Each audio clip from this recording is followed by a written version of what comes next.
ADB colleague, Samir Kativada. Please give a warm welcome. Okay. Normally I have to say, no, this was not good enough. Samir Kativada. Yes, we don't have other energizers. So. Thank you so much for that. So we get started. I think everybody can hear me, right? Thank you so much for joining this session. Today we'll be talking about TVET for a green and just transition. Before we begin, I wanted to kind of provide a bit of a context in terms of our conversation today. As you know, the nature of work is changing, and we heard yesterday at the keynote that about 100 million jobs will be created, green jobs will be created by 2030. This is based on an ILO study. I was just looking at a study done by the World Economic Forum with LinkedIn, and you can see that the growth in green jobs has really tremendously increased, about 8% per year. So of course, that has implications for TVET, skills development, but also higher education as well. But today we'll be focusing mostly on TVET. And at the outset, I kind of wanted to point out that, many existing jobs will be displaced, will be replaced, but there will be new jobs that will be created. As we saw with technology and automation, we'll also see the same thing with the green jobs as we make this transition towards more of a greener and sustainable economy. And when I look at the list of new types of occupations and jobs that have emerged, it's very interesting. Actually, there are a lot of in solar, renewable, water, a lot of in these sectors where maybe perhaps we can we can talk about the role that skills development systems and training can play in preparing workers for these new types of jobs. With that, today we have 5 distinguished panelists who are joining us. I'm just going to do a quick introduction for the 5 of them. Before I do that, let me introduce myself because I started right off the bat. My name is Samir Kativada. I'm a senior public management economist at the ADB here in Manila. I work in the public sector management and governance sector office. Today we have 5 panelists. Let me just give a quick introduction to the 5 of them, and then we can begin with our question and answer. First, we have Mr. Navonil Das from GIZ India. Then we have Dr. Sean Melbourne Wood, who's sitting right next to him on his left. Then we have Manuela Prina, glad you could join us.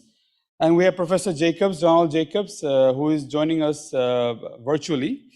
And then we have Mr. Nilambuz Sharan from the Government of India. He's a senior economic advisor at the Ministry of Skills Development and Entrepreneurship.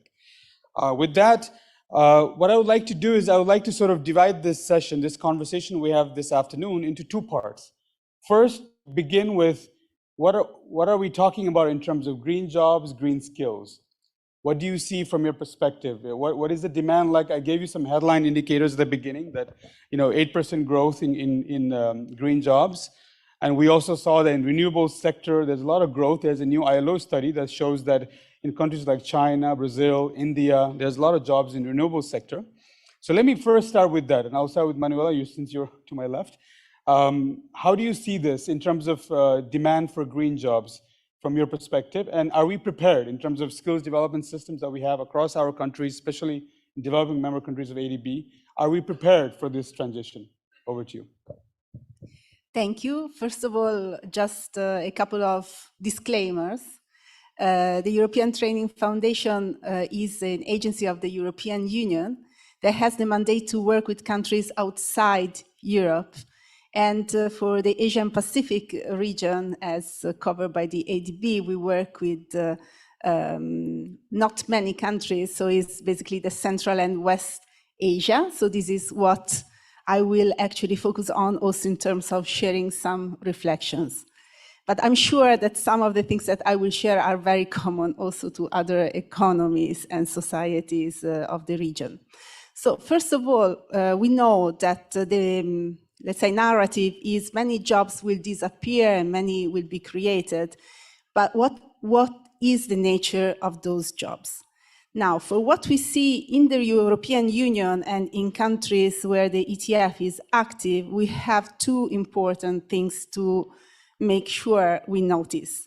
The first is to look inside the jobs. So look at the kind of skills and those are both technical as well as transversal, and the competencies that we need to perform those jobs.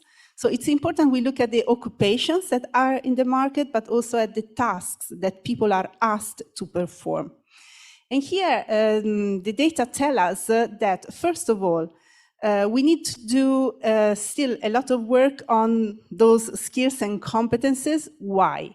On one side, we need to look at the new generations, of course, but in most of the countries, we have an aging society, which means that we will have also workers employed for longer times. And I think this sounds familiar to many of us.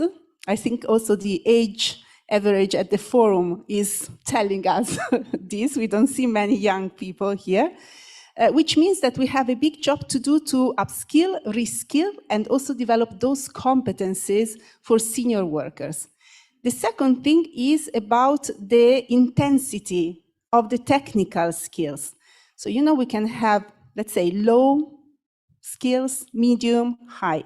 Now, the jobs and the tasks of the workers of the green economies are moving up, which means we need to make an effort to upskill the workers, and this is a very important investment for the future.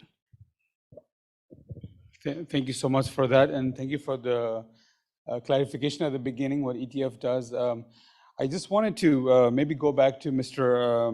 Sharan, all the way to the far left. Government of India has initiated several initiatives like Green Hydrogen Mission. How do you think this is going to prepare the future workforce, current and future workforce? And in general, in terms of, as you know very well, that there's a massive decarbonization efforts being undertaken by the Government of India. Do you think the skills systems are able to prepare the workforce, the future workforce? Over to you. Okay, starting, thank you very much, first of all, and good afternoon to everyone. Starting first with the decarbonization process.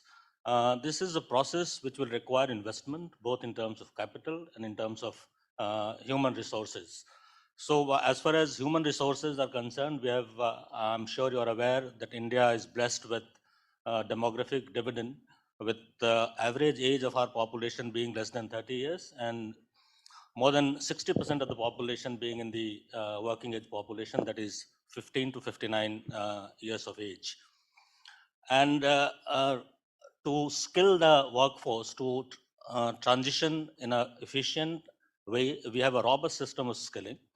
We have continuous engagement with the industries. We have a concept of sector skill councils, which are assigned the responsibility of studying the job requirements of that particular sector. So we have specific council for green jobs, which undertakes the skill gap studies, prepares the competencies and the courses. And there are also the certification bodies, they carry out the assessment. And over the years, over the time, we have been able to develop a lot of new courses to meet the green job, the climate change impact in a efficient manner.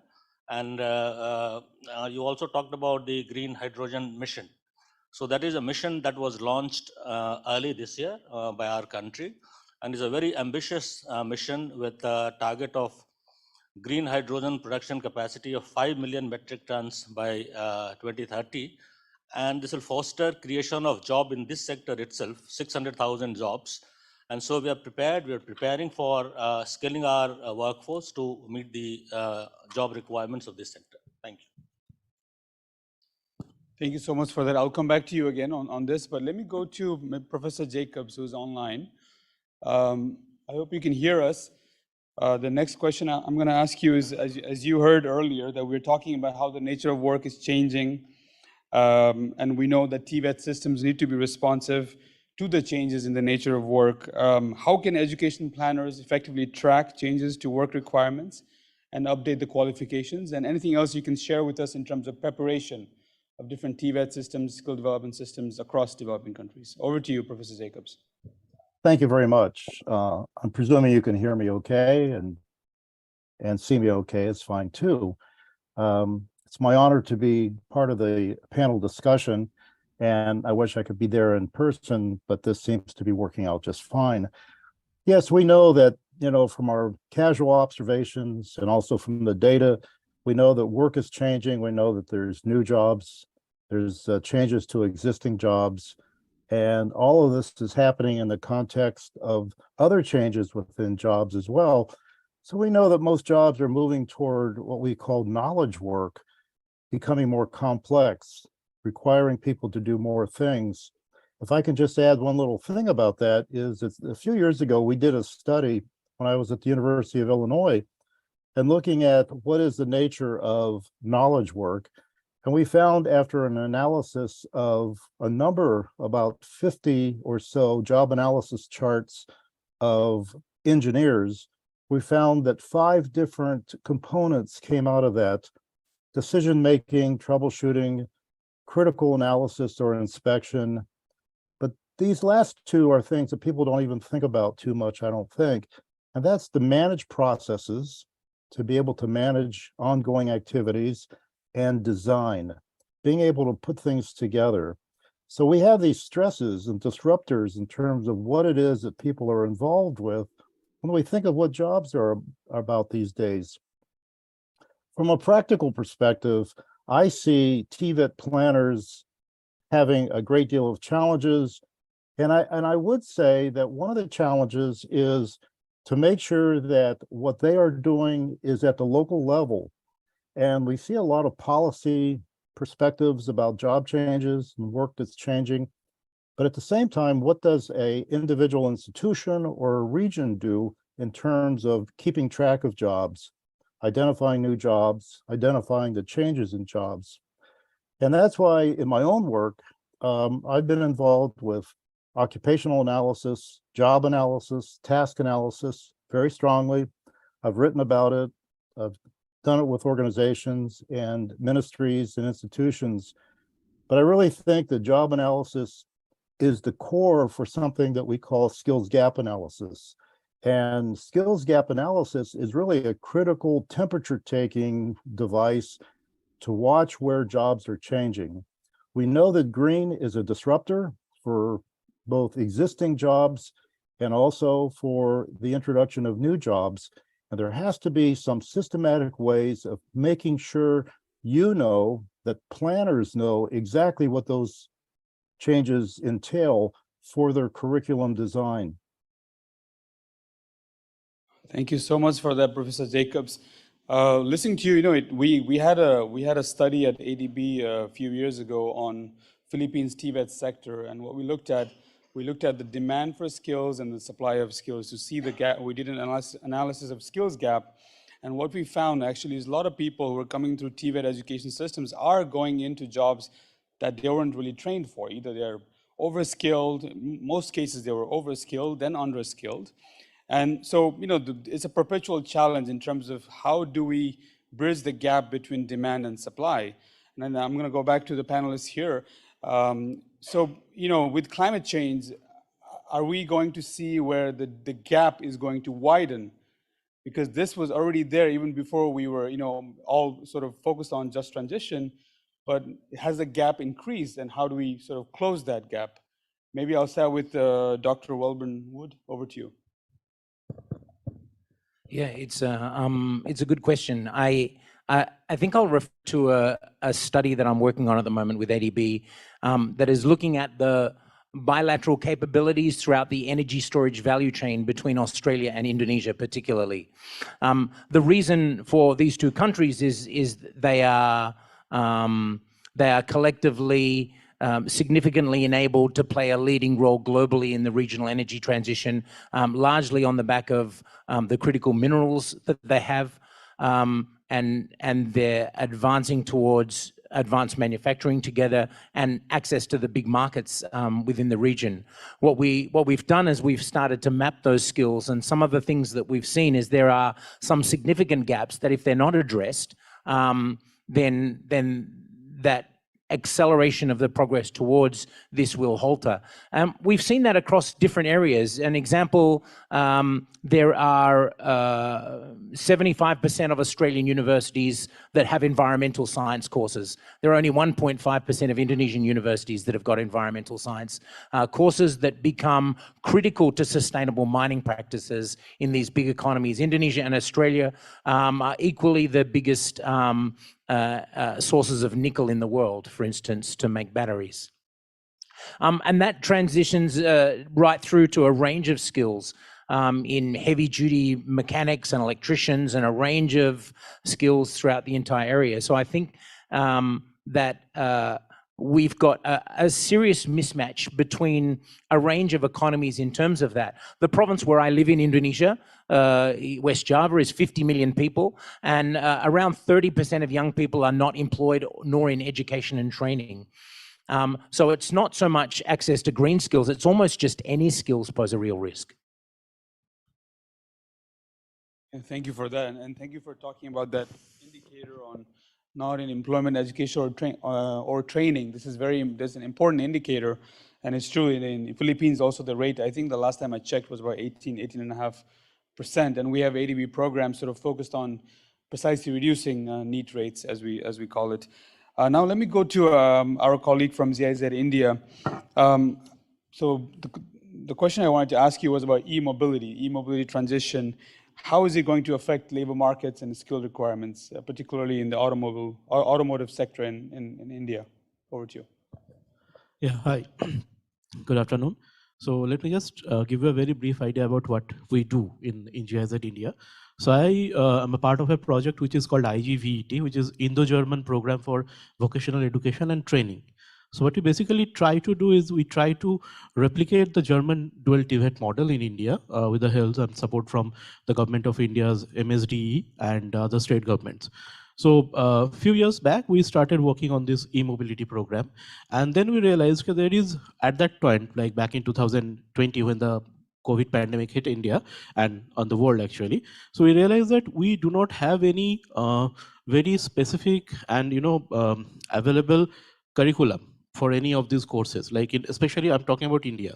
Like we have courses which are available for engineering graduates or who are doing their MTechs and so on. But we need a lot of people on ground in the service garages, in the shop floor, who will be basically manufacturing those vehicles and servicing them and taking care of the battery system or the charging infrastructure. So we developed this course, and at present we are implementing this course in 2 states of India, in West Bengal and in Telangana, with the polytechnic students. So this is basically a top-up course for the polytechnic students who have studied electrical or electronics or mechanical and obviously automotive engineering, and then they can go through this top-up course and then they can get a job.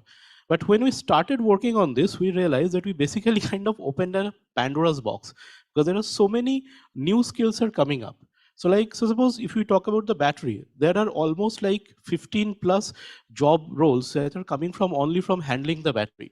Like how to handle those rare earth minerals that you need to put in those battery. You have to be very careful so that you do not contaminate the environment.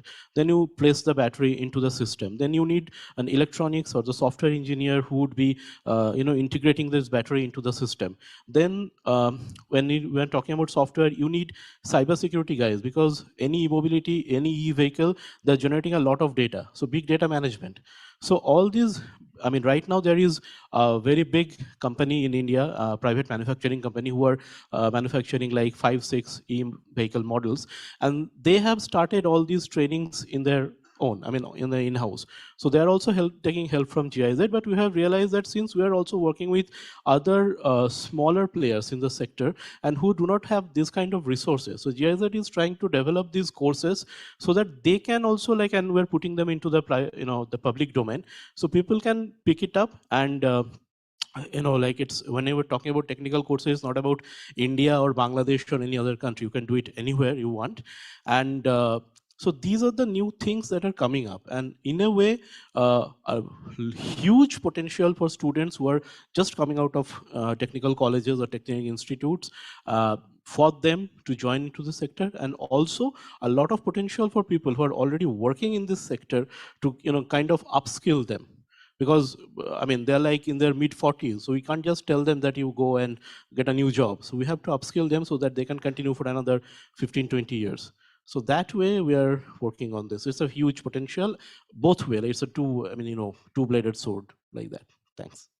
Thank you so much, Navanil. I think that's a nice transition to the next part of this discussion I wanted to get into. So now the second round of questions I want us to think about. So when we talk about just transition, there's two aspects to it.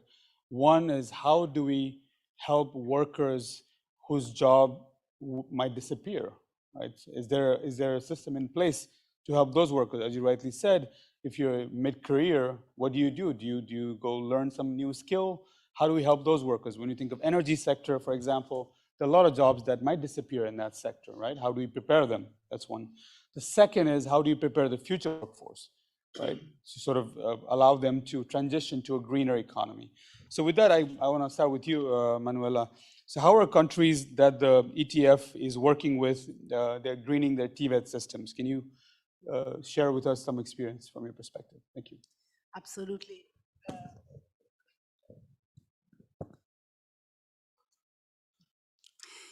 Absolutely, yes. Actually, of course, in 3 minutes, pay attention because I will now share the secret, okay? So there is nothing new. I think that those of us that have been involved in TVET and reform processes have always known the ingredients that make TVET work. I name a few of those ingredients: the close link with the economy and the private sector, important political drive, so make sure that we are aligned and coordinated, the involvement of teachers and trainers and and curating their own development so that they feel safe and supported in driving this change, and making sure also that the upskilling and reskilling is not seen as a, let's say, sideline or as a judgmental process, but it's actually a value and valuing the competences of more senior workers. There is nothing new in this. And this is what needs to happen also to embrace this green transition in a fair and just manner. Now, what are the big issues that we have? From a recent study that we have just completed at the ETF, and the results will be actually shared at the COP28, just in a month from now, we see that the majority of teachers and educators, actually 90% of the sample we have interviewed, they recognize that green skills and green competencies are a must. But only 30% declare that they know what to do. So we still have work to do. Now, we could talk about the same as if we take entrepreneurial skills and competencies or any other dimension. A second element is this partnership with the private sector that has, I would say, as compared to some years ago, different dimensions. So it's the local, is the regional, is the national, but it's also the international. We talk a lot about value chains, and I think with the COVID pandemic, there is also a return to, let's say, make market more self-sustainable, and so different things that impact on what is this private sector cooperation, what is the extent. So it's extremely important to support VET providers in making sure they are part of networks, and this is what the ETF is doing, in particular through a network which is called Vocational, is a network for vocational excellence. And when we talk about this excellence, it's not all centers that have already an amazing performance, but are centers that make a commitment and are supported by the authorities and by the, the policy players to be part of this. So this is my last message, in particular for policymakers. It is to support and really enhance the role of innovators and make sure that they create the space and the conditions so that providers can be really part of this innovative system. And I brought here some material where there are many very good examples from all countries we work with. And in 3 years, we have also done what we call this Green Skills Award, which is open to all countries of the world with examples of skills and green. And every year we have more than 1,000 applications. So it's not a problem to do it, but we need now to make it systemic. Thank you so much for that, Manuela. I like what you said at the beginning in terms of how this is nothing new, in terms of we have been doing this in the TVET sector for a while now. And as I said at the beginning, in terms of sort of having the gap between demand and supply of skills has always sort of been there. And one thing I want to kind of touch upon, and I'll invite Professor Jacobs, then I'll go to Mr. Welburn Wood also to talk about energy sector. When we talk about training, perhaps training is better suited to respond to the demand for green jobs. Because, for example, what I mean by that is maybe short training courses is all that's required to make that transition for many jobs, many occupations, right? So if that's the case, then higher education systems, of course, it takes much longer for them to adapt to the changed demand. Perhaps TVET can play that role. And as you said, private sector is critical in this effort. So let me invite Professor Jacobs actually to talk about on-the-job training. Can you share some insights in terms of what role that plays? And maybe you can also talk about dual training system in terms of providing green skills. Over to you.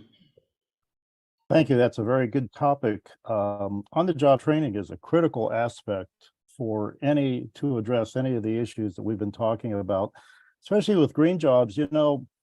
Organizations, employers have experienced a whole wave, several waves of disruptors in terms of the skills. We've seen quality over the past years. We've seen robotics. We've seen technology, AI. The smart factory is now independent of what we're talking about here. These are all disruptors in the various jobs, and somehow organizations have to find ways to respond. Employers have to find ways to respond, and educational institutions have to find ways of responding as well. One of the most important aspects to make sure is the integration of what's learned in the classroom and what's learned in either a laboratory or on-the-job experience. And that has been my concern for many years now. Some of you may know my work with structured on-the-job training, which is something that I've worked with for a long time. And we know that the importance of on-the-job learning is critical for attaining skills. That has been the issue with the COVID implications, is that training became more apparent in online courses as opposed to being able to connect with people face-to-face or in the context of the work setting.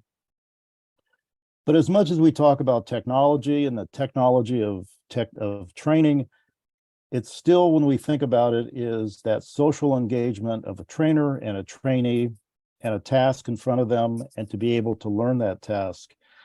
So on-the-job training is very, very important from my perspective, but on-the-job training from the perspective that it's planned. It can't just be having people out there watching others do the work and then expect them to do it as well. But it has to be planned, and it has to have certain outcomes that we expect that are predictable and reliable.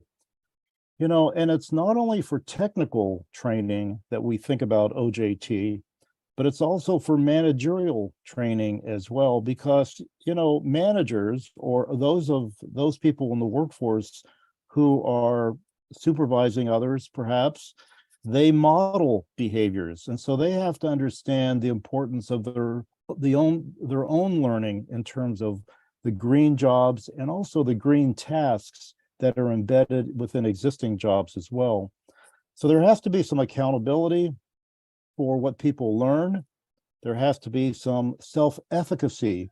People understand that they have the ability to achieve these tasks, to perform these tasks. And there's really no other better training approach than putting people in the context of work and learning in that context. But again, just putting people there can't be done without that learning being planned. Thank you for that. That's well noted. With that, I'll go to Mr. Welburn Wood. You've been working in the energy sector in Indonesia. Can you share some experience from that sector? Yeah, thanks. I think a couple of points I'd like to make that that relate to this is, first of all, back to my earlier point that transitioning skills particularly is always going to be much easier if there are already an existing set of high skills to transition from. Those existing skills become really important in terms of pace. The second thing is skills should have embedded within them this mindset of change that anything that they're going to learn is eventually going to be obsolete either soon or quickly. And that's one of the ways to deal with the rapidity of change. The third point is around history. I think that there's a lot of instances in which we've done this before. In my hometown in Australia, several decades ago, we banned logging in old growth forests. And the most vulnerable workers in the most vulnerable rural communities were hit the hardest. So we had two options. One, just let the market take care of that, or to create specific strategies around transitioning those jobs. And they chose specific strategies, and that involved interventions that were around upskilling and reskilling people and attracting new industries to take over the places in those vulnerable communities. And I think we're going to have to see more of that. I think that in the context of Indonesia, and particularly in terms of the energy transition, we're going to need at-scale solutions. The traditional models of us delivering skills training isn't going to work for 280 million plus people in the context of Indonesia. If you look at just some of the tasks ahead, there's something like 240 million two-wheeled motorbikes that we're going to have to recycle. Just those motorbikes alone would make the 28 kilograms of aluminium would make Indonesia the biggest exporter of aluminum in the world for a period of time. So these are big challenges, and we're not going to do that with bricks and mortar infrastructure and training centers. We're going to have to rethink the way that we manage a lot of these challenges at scale. Oh, I've got 30 seconds left, and I don't know if Alex is in the room, but there's a wonderful paper around green skills. Alex, I forgot the name of it, but if you hunt him down later, it will give you a really good overview of how we define and talk about green skills. I think is really important, and this paper was very useful. Thank you so much for that, and thank you for plugging in that work. Let me go to now to Mr. Navonil from GIZ India. Here, I want to kind of sort of draw your attention to the, when we talk about just green transition, we have to talk about just transition. When I look at some of the data from India's manufacturing sector, from industrial sector, I see that, first of all, less than 20% are women working in manufacturing sector, right? And when you look at some of the focus of the sector focus is high-tech, medium tech sectors where you have to be highly skilled, highly educated to even enter those sectors. You have a whole group of people that are left out of those sectors. So when we think of just transition, can you talk a bit about, is India paying attention to those types of workers that are maybe on the margins, vulnerable, women workers in, for example, in the manufacturing sector that are not really involved in many of these growing industries that are coming up? Can you speak a bit about that? Thank you.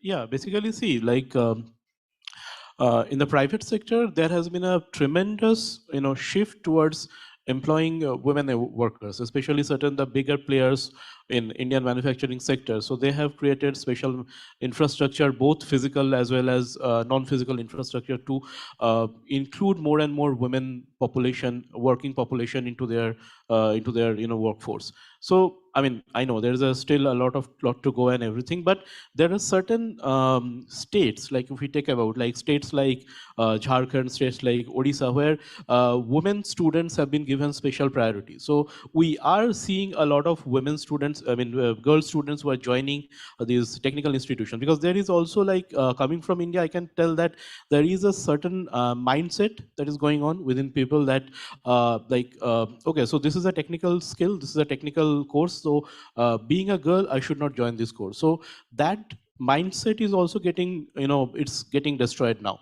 So people, I mean, women are joining, girls are joining in these courses, and with time, maybe down the line, maybe another few years, we will have a good number of representation from women in this manufacturing skilling sector. And when you talked about like the just transition and green transition, and how they are going to include the marginal, I mean, the people who are coming from the marginalized section. So you see, like BMZ, our ministry in Germany, and GIZ, like I think you also know that we have coined a new term called greening jobs, not green jobs. It's a part of, like, if you can't make it totally green, then at least make it greening. So like in the manufacturing sector, there are so many things that people are doing that is actually decreasing their, I mean, their energy efficiency. So we have developed certain policies, certain infrastructure, I mean, certain steps, so that way they are getting a bit I mean, it's not like they're converting into green jobs, but at least they are going towards that way. So we are trying to include that as well. So I mean, from next year onwards, we are starting a new project. I'm just like, I'm just talking about GIZ here, sorry. So which will be completely focusing on green jobs and gender.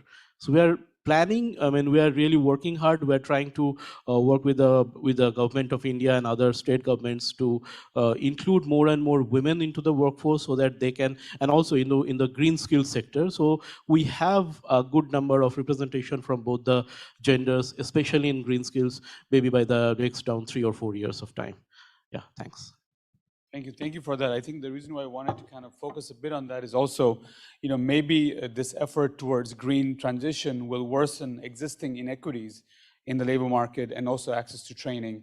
So hence it's important to sort of think about a bit about this. Let me go back to Mr. Sharan there to my far left. So what do you see are the key challenges in skills development programs to make this transition in India?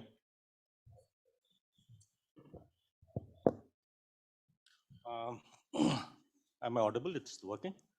Yeah. So before I respond to what you asked, Samir, I'll just briefly talk about your earlier question to the panelist on women participation in the workforce in India. So as you would know, the participation of women in labor force itself is very low in India. It has many socio-cultural reasons. But being conscious of that fact, there are many incentives, promotional policy measures to encourage women to join the TVET program. So we have a reservation of seats for them. We have exclusive industrial training institutes for women. For training of women trainers, we have more than half of our national skill training institutes, about 20 of them, which are exclusively for women. Now, coming to green jobs, I think these are the jobs which would be required as countries transition to more expansion in renewable energy sources, improving the use of energy use, efficiency in energy use, building smart cities, or smart urban transport services. You talked about e-mobility. And a lot of it can be done through reskilling and upskilling. And of course, there would be some fresh skilling required for the future workforce. And what we need to ensure in the process of transition is that jobs which are lost or which are reduced in intensity, they are adequately compensated. So as I mentioned, a lot of this can be done through reskilling and upskilling. And this is where the role of micro credentials becomes very important, because the person who is working is already skilled. he needs to be provided some additional skills through micro credentials, and he can be smoothly transitioned to the new job that is required to be done. And we also need to simultaneously develop new courses, new competencies, and ensure that the reach of our training centers, our training facilities go up to the lowest level so that people can make use of it. And in case livelihoods are lost, they are supported for alternative livelihood.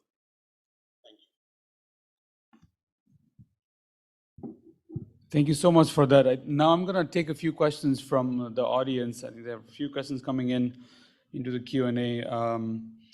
Let me read the first one, and then the first one that has the most votes. And then one of you can decide to answer this. When it comes to transforming TVET for green, do you have any concerns for the infrastructure investment section? Should there be new standards or protocols we should start implementing, building design-wise? Who wants to take that? Okay. First, just give me a second. I want to elaborate on the just transition and the role of women and men in the just transition. I think it's important that I actually use a phrase of UNESCO that says, when we mean all, it's all. So it's not only about men and women. The inclusion and the diversity, I don't like to use the word diversity, I like to use the word unicity of each talent and each person. It's something that requires incredible attention. So people with their own abilities and capabilities and with their own identity are to be included in the transition. And this is extremely important. So I always say, yes, we need to promote, for example, involvement of women and girls in technical skills, but we equally need to involve men in sectors and occupations that are more soft. It's importantly in the same way. And also, of course, the dichotomy, men and women, it's something I think it needs to go to the next level of reflection if we really want to make this transition something for all. The second thing I wanted to add is the preoccupation of, young people, of course, they are concerned about the green transition, but in this moment, in this world, and after COVID, we also have other challenges that impact very much on how people develop their value and what they prioritize.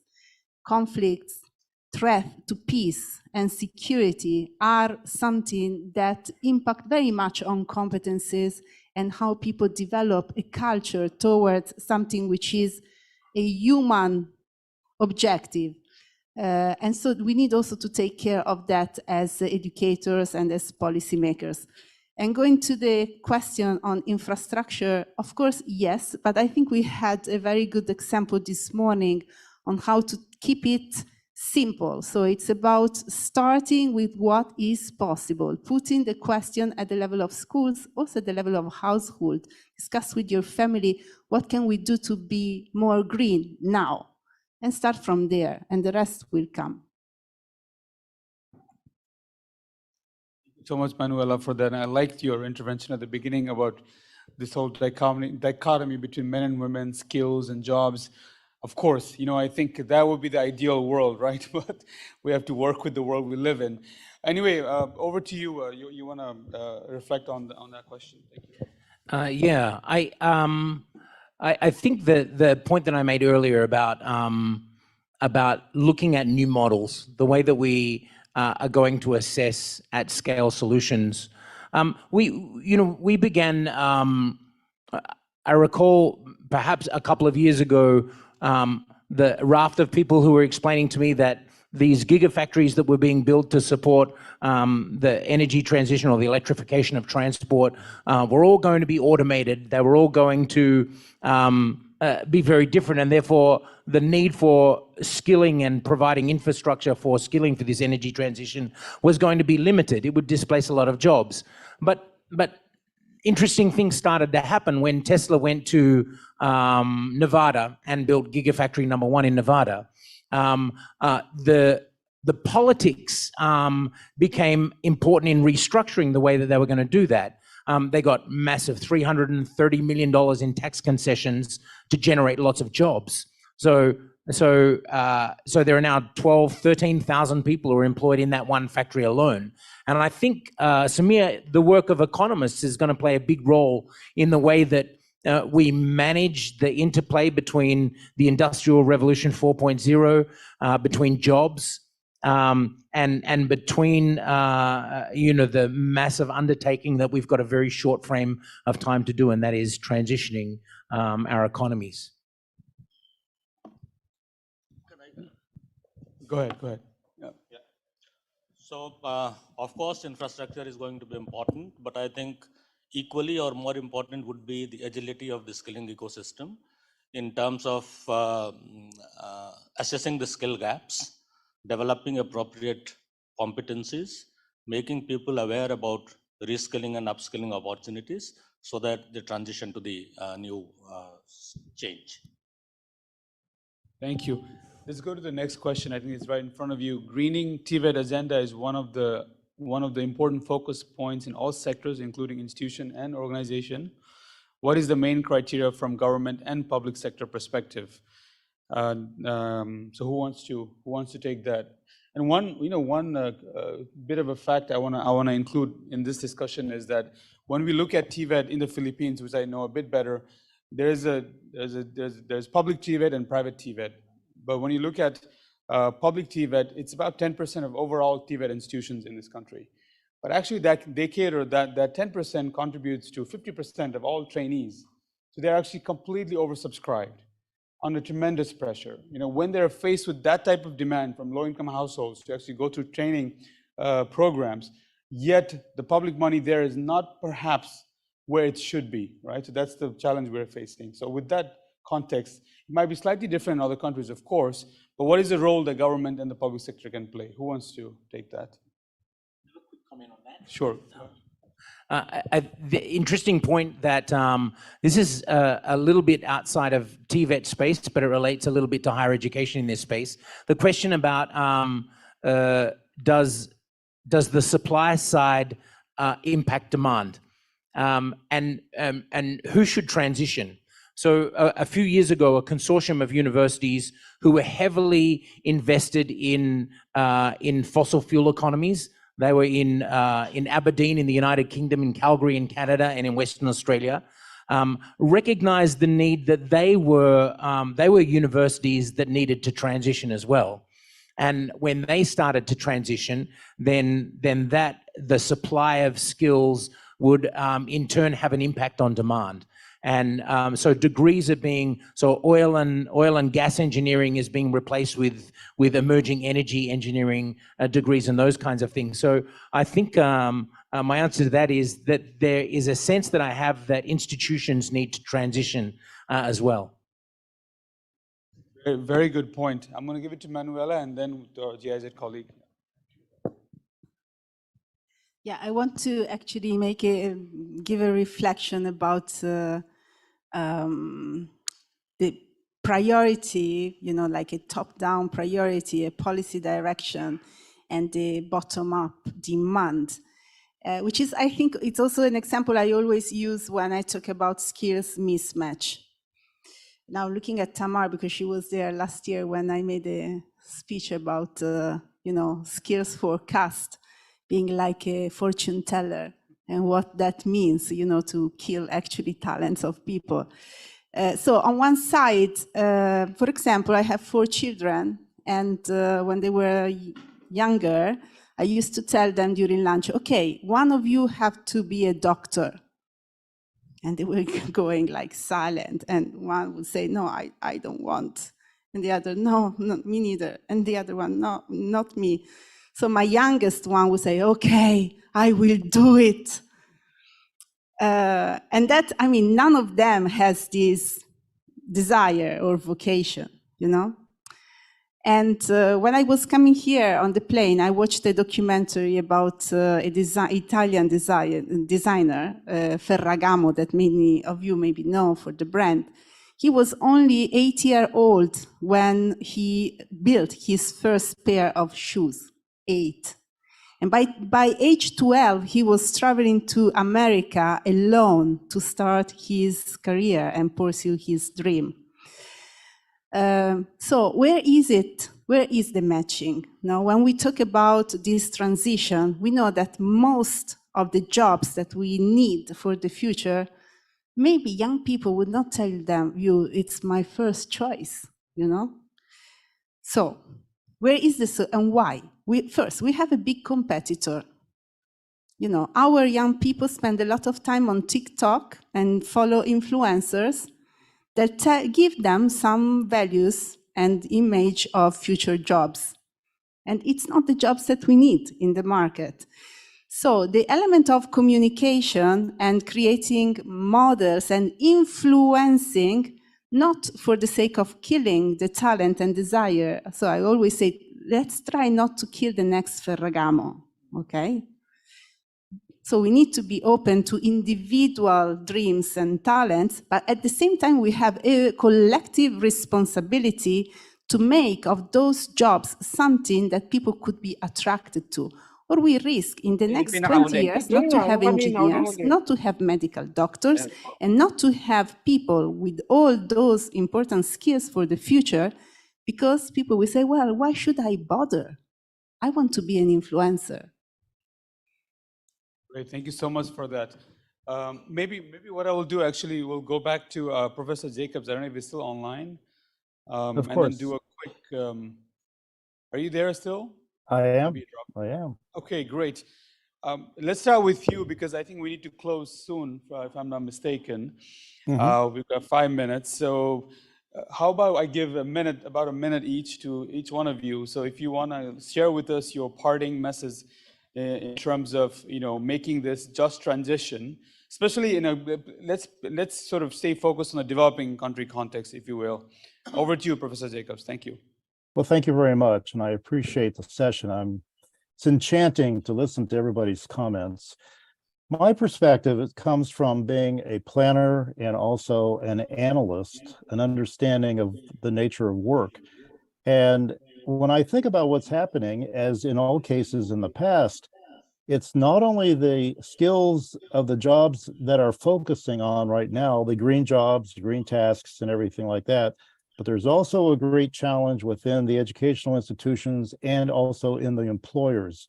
It's so critical for employers to HR and training professionals and trainers and curriculum developers in educational institutions to have such skills that we've been talking about, being able to document and analyze the work, job analysis, occupational analysis, task analysis.